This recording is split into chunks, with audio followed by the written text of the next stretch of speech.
ఇక్కడే ఉంటా అన్నావు కదా. మా అమ్మ ఎప్పుడు అట్లానే చెప్పింది చెల్లి, అంతా అబద్ధం.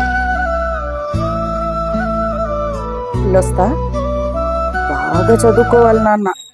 సరే నానమ్మ. జ్యోతి అమ్మేది ఆవిడికి మీ అన్నయ్య గారి పిల్లలే బాగా గుర్తొస్తున్నారంట. నేను ఎంత చెప్పినా వినకుండా వెళ్ళిపోయింది. వెళ్ళిపోయిందా?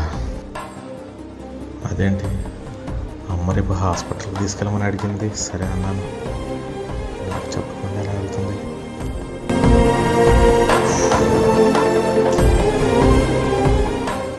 నానా, అమ్మే నానమ్మ వెళ్ళిపోమని చెప్పి పంపించేసింది నాన్న. పంపించేసిందా? అసలు దీనికి ఎలా చెప్పాలి? అమ్మా, ఏంటి పొద్దు పొద్దునే ఫోన్ చేసావు? వీళ్ళు నన్ను కళ్ళు కూడా సరిగ్గా చూడట్లేదమ్మా. నాకు ముద్దు పెట్టడానికి కూడా